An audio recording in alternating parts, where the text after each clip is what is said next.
رمضان کی ناقدری اگر آپ کو دیکھنی ہے، آپ میری باتوں پہ یقین نہ کریں تو آپ دو جگہ چلے جائیے گا۔ پہلی جگہ گھنٹہ گھر۔ اب لکھنؤ میں رہتے میں آپ سے یہ نہیں کہوں گا کہ الہ آباد جائیے اور کانپور جائیے اور گورکھپور جائیے، وہاں مسلمانوں کا حال دیکھیے، اپنے شہر کا حال دیکھیے کہ مسلمان، اور پھر شب قدر کا اہتمام اتنے پہلے سے کرنا ہے۔ شب قدر میں ایک دن آپ عبادت کریے گا، 10 منٹ کے لیے گاڑی اٹھا کر چلے جائیے گا، 21، 23، 25، 27، 29 میں، اور 9 تو 27 میں ایک بار ضرور جا کر کے دیکھیے گا کہ آج مسلمان کو کہاں ہونا چاہیے، مسلمان کہاں پر ہے۔ گھنٹہ گھر میں نے کہہ دیا، ہم سمجھتے ہیں آپ کے لیے اشارہ کافی ہے۔ حسین آباد، گھنٹہ گھر، رومی گیٹ، بڑا امام باڑہ، چھوٹا امام باڑہ، اس علاقے میں آپ رمضان کی رات کو دیکھیے گا جا کر کہ کیا حشر ہے، مسلمان کیا کر رہا ہے، کس طریقے سے اللہ کی ناقدری کر رہا ہے۔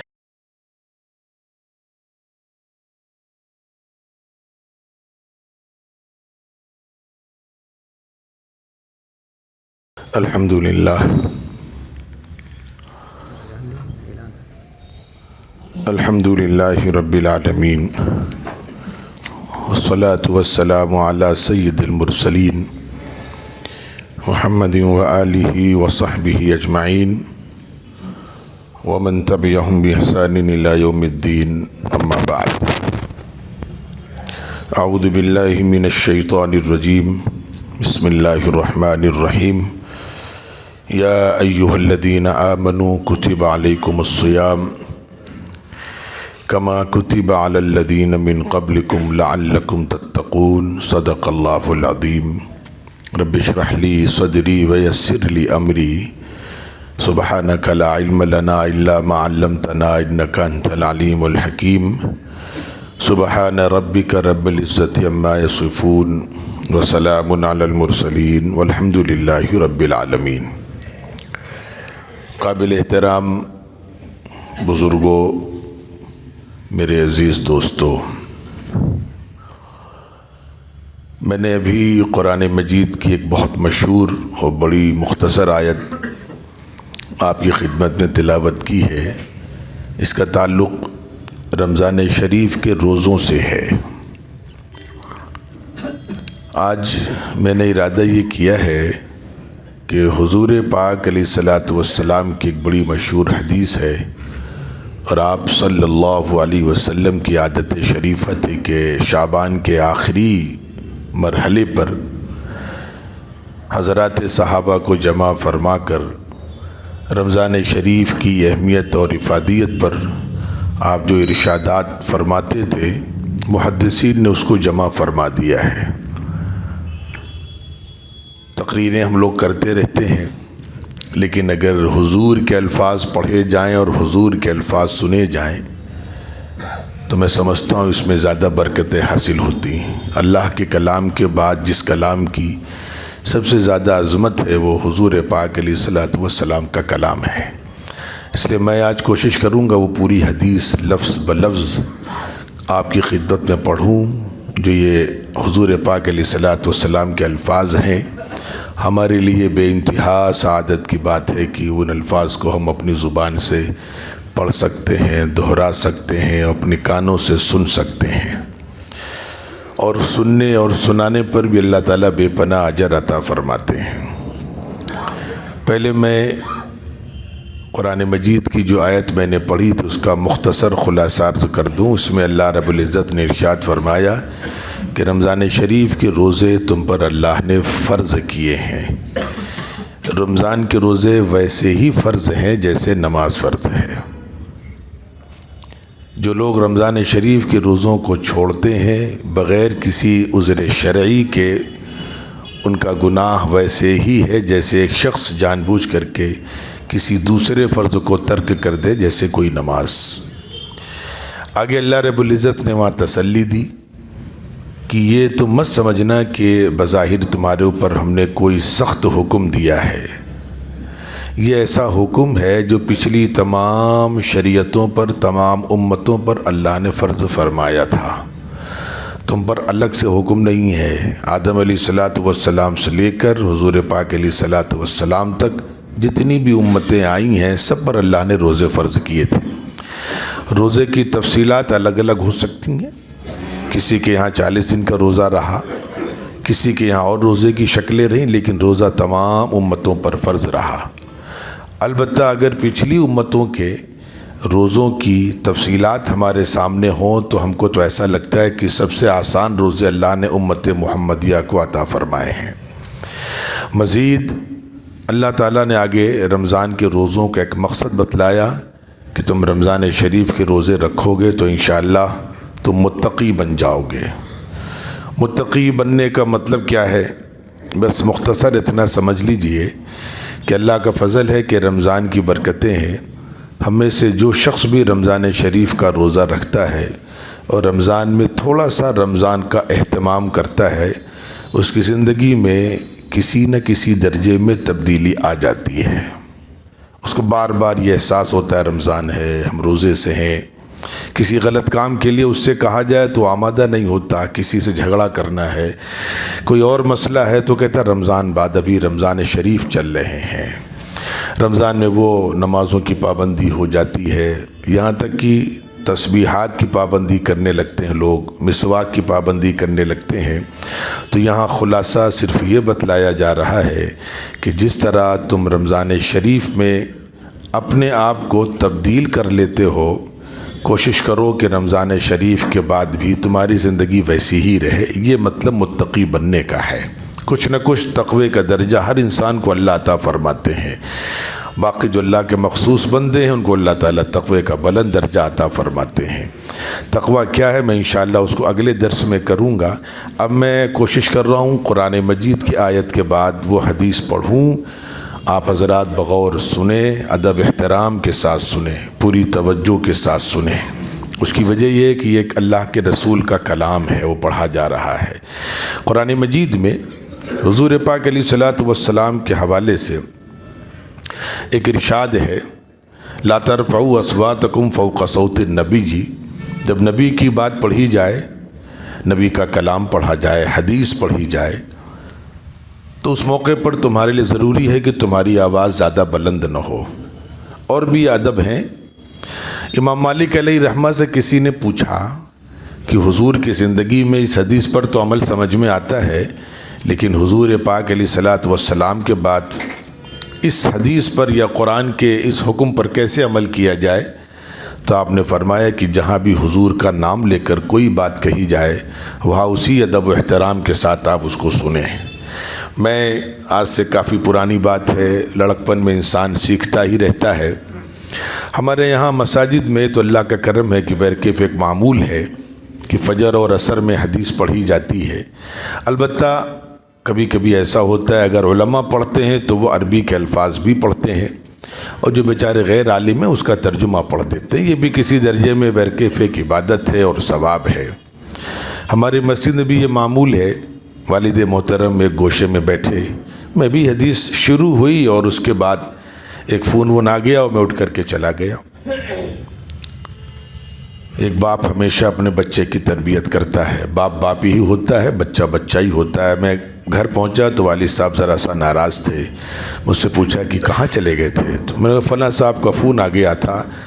تو بہت سخت اور بہت ہی غصے والے انداز سے والد صاحب نے کہا آئندہ اس کا خیال رہے، جب اللہ کے رسول کا کلام شروع ہو جائے تو اگر گورنر کا بھی فون آئے تو اٹھ کے مت جانا، یا تو پہلے چلے جاؤ، اور اگر کلام شروع ہو چکا ہے کہ حضور نے یہ فرمایا، حضور کا یہ ارشاد ہے، کہ کتنا بھی اہم کام ہو جب تک وہ کلام مکمل نہ ہو اٹھ کر کے مت جانا۔ یہ ہے اللہ کے رسول کے کلام کی عظمت، اور جو لوگ اس ادب و احترام سے اللہ کے رسول کے کلام کو سنتے ہیں اللہ تعالیٰ ان کو بے پناہ برکتوں سے نوازتے ہیں۔ چنانچہ رمضان شریف کے حوالے سے حضور پاک علیہ الصلوۃ والسلام کی جو بڑی مشہور حدیث ہے، حضرات صحابہ کو جمع فرما کر کے آپ ارشاد فرمایا کرتے تھے۔ میں نے ارادہ کیا کہ تقریر تو ہم سال بھر کرتے ہیں، لیکن اس موقع پر اس سنت کو ہم زندہ کرنے کی کوشش کریں۔ بسم اللہ الرحمن الرحیم۔ عن سلمان رضی اللہ تعالی عنہ قال خطبنا رسول اللہ صلی اللہ علیہ وسلم۔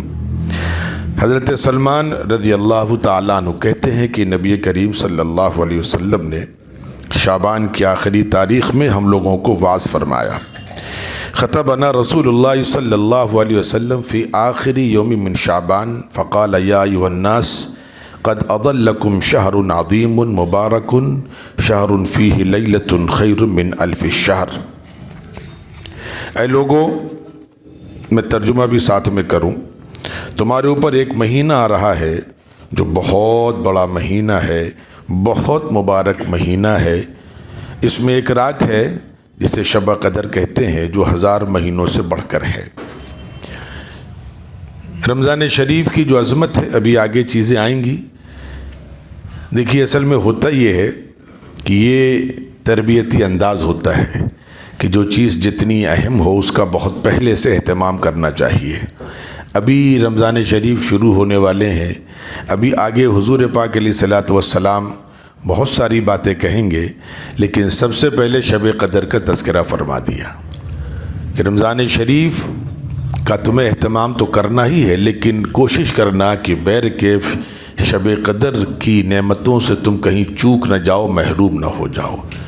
حالانکہ ہماری جو ترتیب ہوتی ہے یہاں پر گفتگو کی، ہم ایسا کرتے ہیں کہ شب قدر پر ہم گفتگو کرتے ہیں جب اخیر عشرہ شروع ہونے والا ہوتا ہے۔ آپ صلی اللہ علیہ وسلم نے رمضان شریف کی آمد سے پہلے ہی شب قدر کے حوالے سے چوکنا کر دیا کہ مسلمان الرٹ رہے اور پہلے سے تیاری کر لے۔ لیکن اللہ تعالیٰ حفاظت فرمائے اس دور میں، کل اللہ تعالیٰ کبھی کبھی بڑی عین موقع پر بڑی قیمتی باتیں عطا فرما دیتے ہیں۔ ایک مقرر نے دین کی قدر پر، میں اسے کل گفتگو سن رہا تھا تو بڑی طبیعت خوش ہوئی۔ انہوں نے کہا کہ جو علاقہ دین کی قدر کرتا ہے اللہ اسے دنیا بھی دیتے ہیں، آخرت بھی دیتے ہیں، اور جو دین کی قدر نہیں کرتا اللہ اسے دنیا سے بھی محروم کر دیتے ہیں، آخرت سے بھی محروم کر دیتے ہیں۔ اور اس شخص نے ہندوستان کو 2 حصوں میں تقسیم کر کے اس نے کہا کہ ساؤتھ انڈیا میں اگر آپ کیرل کو دیکھ لیں اور کچھ دوسرے صوبوں کو دیکھ لیں تو ہم کسی درجے میں کہہ سکتے ہیں کہ وہاں کے مسلمان دنیاوی اعتبار سے بھی بہت اچھے ہیں اور دینی اعتبار سے بھی بہت اچھے ہیں۔ اور اگر ہم جس علاقے سے تعلق رکھتے ہیں یہاں کے مسلمانوں کو دیکھیں تو نہ خدا ہی ملا نہ وصال صنم، نہ ہماری دنیا بہت اچھی ہے کہ صاحب گاڑیاں ہیں، اسکول ہیں، کالجز ہیں، انڈسٹریز ہیں، فیکٹریز، کچھ نہیں ہمارے پاس، نہ دنیا ہمارے پاس بہت اچھی ہے، اور آخرت کا حال اللہ ہی جانے ہے۔ تو برکیف شب قدر کا اہتمام ہم کو پہلے سے کرنا ہے، پورے رمضان کا ہمیں اہتمام کرنا ہے، لیکن شب قدر کا خاص اہتمام کرنا ہے۔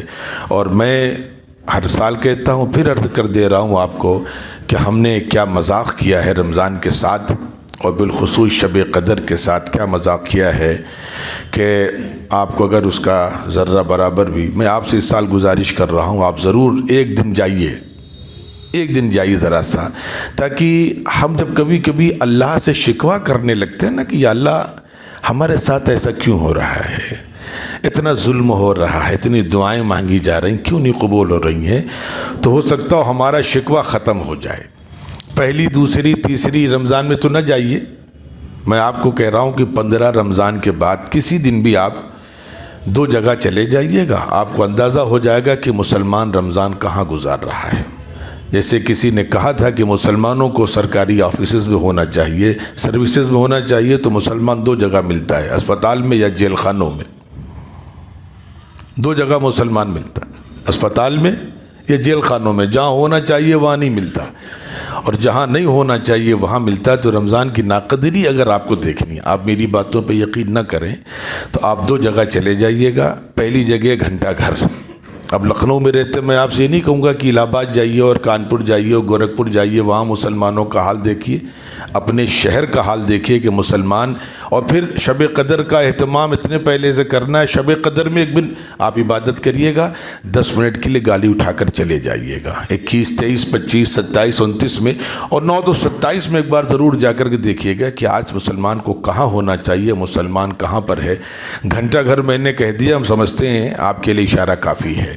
حسین آباد، گھنٹہ گھر، رومی گیٹ، بڑا امام باڑہ، چھوٹا امام باڑہ، اس علاقے میں آپ رمضان کی رات کو دیکھیے گا جا کر کے کیا حشر ہے، مسلمان کیا کر رہا ہے، کس طریقے سے اللہ کی ناقدری کر رہا ہے۔ میں یہاں پر آتا ہوں آپ سے بات کرنے کے لیے، آپ حضرات کی محبتیں ہیں، میں اس لیے پہلے آ جاتا ہوں کہ آپ حضرات بہت پہلے سے آ جاتے ہیں، مجھے اچھا لگتا ہے، میں تیاری کر کے آتا ہوں، کوشش کرتا ہوں، پڑھتا ہوں، لیکن اگر میں آؤں اور آپ حضرات مجھے نہ ملیں تو آہستہ آہستہ آہستہ معاملہ یہ ہوگا کہ میں بھی آنا بند کر دوں گا. چھوڑو وہاں کون جائے, کوئی ملتا ہی نہیں, کسی اور مسجد چلتے ہیں بات کرنے کے لیے.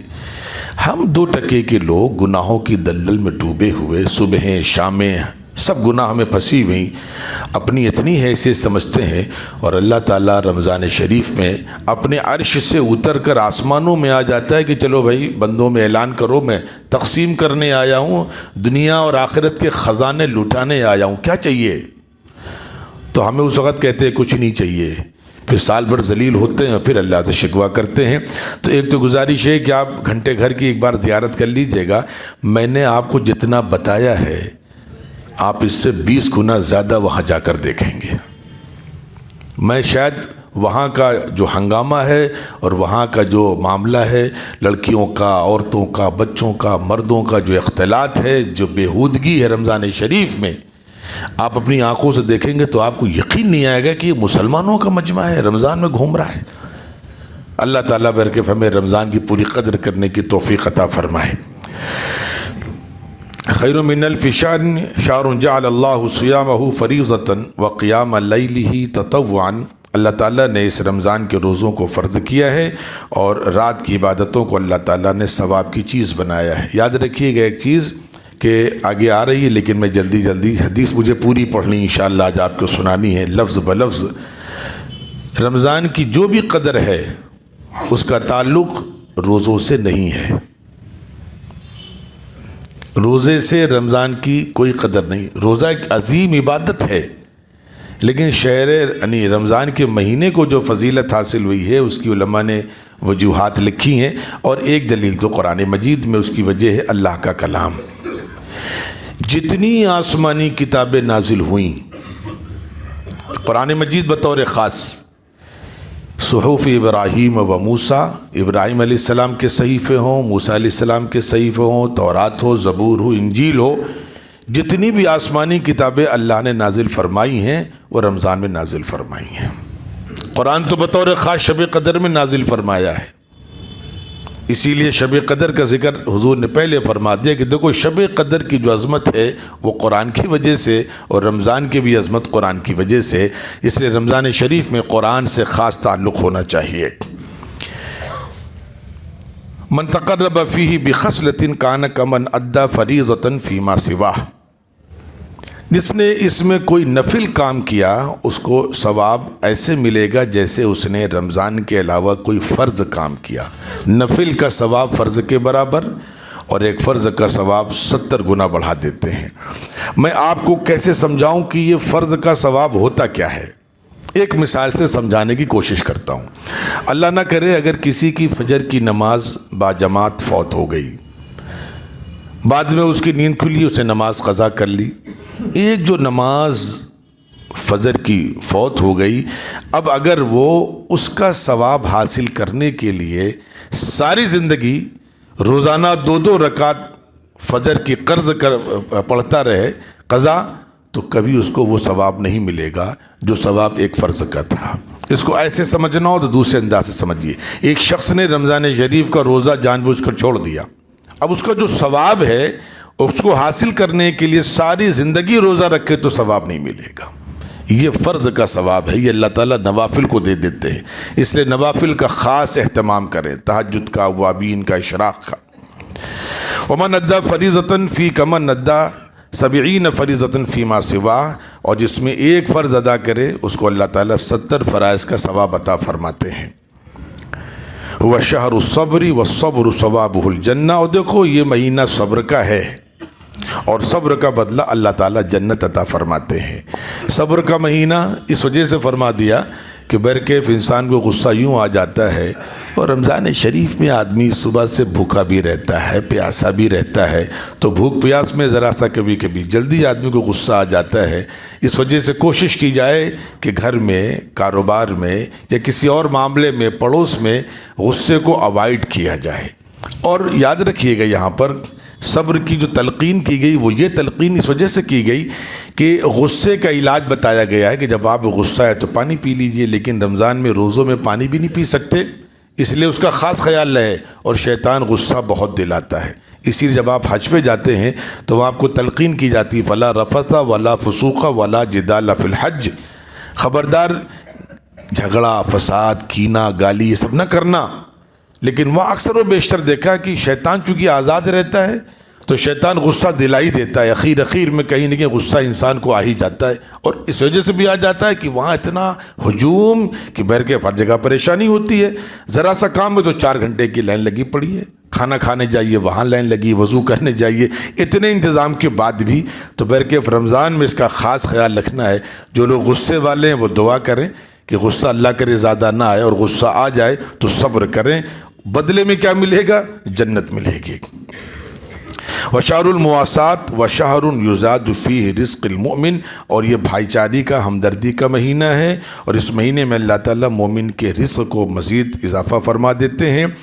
من فطر فیہ صائما کان مغفرۃ لذنوبہ، اور جو اس میں کسی روزے دار کو افطار کرا دے، افطار کرانا اس کے لیے مغفرت کا ذریعہ ہو جاتا ہے۔ میں یہاں پر بتلا دوں، ہمارا روزہ قبول ہوا کہ نہیں اللہ جانے، لیکن ایک آسان طریقہ ہے کہ ہم دوسروں کو روزہ افطار کرائیں تو انشاءاللہ العزیز اس کے روزے کا ثواب ہم کو ضرور ملے گا، اور اس کے روزے کے ثواب میں کوئی بھی کمی نہیں ہوگی۔ لیکن یہاں پر معافی چاہتے ہوئے افطار پارٹیوں کا جو ہمارے یہاں چلن ہے یہ اس سے الگ ہے، اس لیے کہ افطار پارٹیوں میں پیش نظر کہیں سیاست ہوتی ہے، کہیں شہرت ہوتی ہے، کہیں کاروبار ہوتا ہے، اس میں کوئی ثواب اللہ نے نہیں رکھا۔ اس کی بہترین شکل یہ ہے کہ رمضان شریف شروع ہونے سے پہلے اللہ نے جن لوگوں کو نوازا ہے وہ کھجور کا یا رمضان کی کٹ کا، غلے کا، کھانے پینے کا انتظام کر کے خاموشی سے ان مسکینوں، محتاجوں، بیواؤں، یتیموں کے گھروں میں پہنچا دیں، تو اللہ تعالیٰ وہ جو انشاءاللہ روزہ رکھیں گے اس کا ثواب اللہ تعالیٰ ہم کو بھی عطا فرمائیں گے۔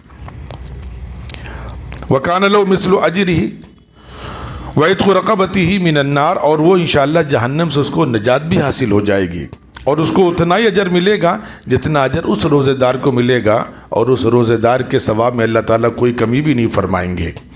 قالوا یا رسول اللہ لیس کنا یجد ما یفطر الصائم، اس حضرات صحابہ نے پوچھا اللہ کے رسول، ہم میں سے ہر شخص کی اتنی استطاعت نہیں ہے کہ روزے داروں کو روزہ کرا سکے، ہم خود ہی بھوکے ہیں۔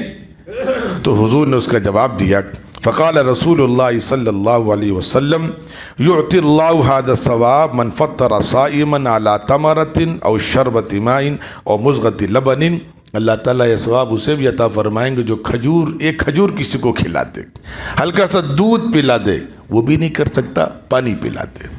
اور یقین جانیے اس کا اگر آپ کو ایک ذرا سا جیتا جاگتا نمونہ دیکھنا ہے، کبھی عمرے پر آپ مکہ اور مدینے چلے جائیے، عرب کے بڑے بڑے شیوخ، کروڑ پتی لوگ، جہاں جیسے لوگوں کو نوکری بھی نہیں ملتی ہے لیکن رمضان شریف میں ٹرک کے ٹرک کھجوروں کے، جوس کے، پھلوں کے، مسجد نبوی اور حرم شریف کے باہر کھڑے کر ایک ایک آدمی سے گزارش کرتے ہیں کہ آپ میرے دسترخوان پہ آ کے افطار کریے تاکہ آپ کا ثواب ہم کو مل جائے۔ وہ شہر اول رحمت ووسطہ مغفرت وآخر عتق من النار، یہ ایسا مہینہ جس کا پہلا عشرہ، پہلے 10 دن رحمت کے ہیں، دوسرے 10 دن مغفرت کے ہیں، تیسرے 10 دن جہنم سے نجات کے ہیں۔ من خفف عن مملوکی فی غفرہ اللہ لہ وآتقہ من النار۔ اب آگے آپ پیسے والے لوگ ہیں، آپ کے لیے ذرا سا ایک گزارش کر رہا ہوں۔ دیکھیے اللہ تعالیٰ بہانے چاہتا ہے، اللہ نے فرمایا کہ جو شخص اپنے کسی ملازم سے رمضان شریف میں اس کی ڈیوٹی کے آورز کم کر لے، 8 گھنٹے کی ڈیوٹی رمضان میں 6 گھنٹے، بشرطے کہ وہ ملازم روزہ رکھتا ہو، تھوڑی سی گنجائش کر لو، کام نہ چل رہا ہو تو علماء نے لکھا 2 غیر مسلم نوکر بڑھا لو۔ اگر لگتا ہے کہ 24 گھنٹے کی ڈیوٹی ہے، کام ہمارا خراب ہو جائے گا، تو آپ 2-4 غیر مسلم نوکر بڑھا لیجئے۔ لیکن جو پرماننٹ نوکر ہیں، آپ گھر کی خادمہ ہے، اس سے کہیے کہ تم 2 ٹائم آتی ہو، رمضان میں 1 ٹائم آنا، وہ بھی روزہ رکھتی ہے، اس کو بھی اپنے گھر میں سحری کی اور افطار کی تیاری کرنی ہے۔ تو اتنے یہ نہیں کہا گیا یہاں کہ رمضان میں آپ چھٹی دے دو، حضور نے فرمایا رمضان میں خالی اس سے اتنا کریں کہ کام ہلکا کر دیں، تھوڑا سا اس کے ساتھ تخفیف کر دیں، اس کے کام میں ڈسکاؤنٹ کر دیں، تو اللہ تعالیٰ کیا عطا فرمائیں گے؟ غفر اللہ لہ وآتقہ من النار، ایسے مالک کو اللہ تعالیٰ معاف فرما دیں گے اور جہنم سے نجات عطا فرما دیں گے، تھوڑی سی تخفیف سے۔ لیکن ہمارے ہاں اللہ تعالیٰ معاف کرے اس معاملے میں بڑی غفلت، بڑی کوتاہی ہے۔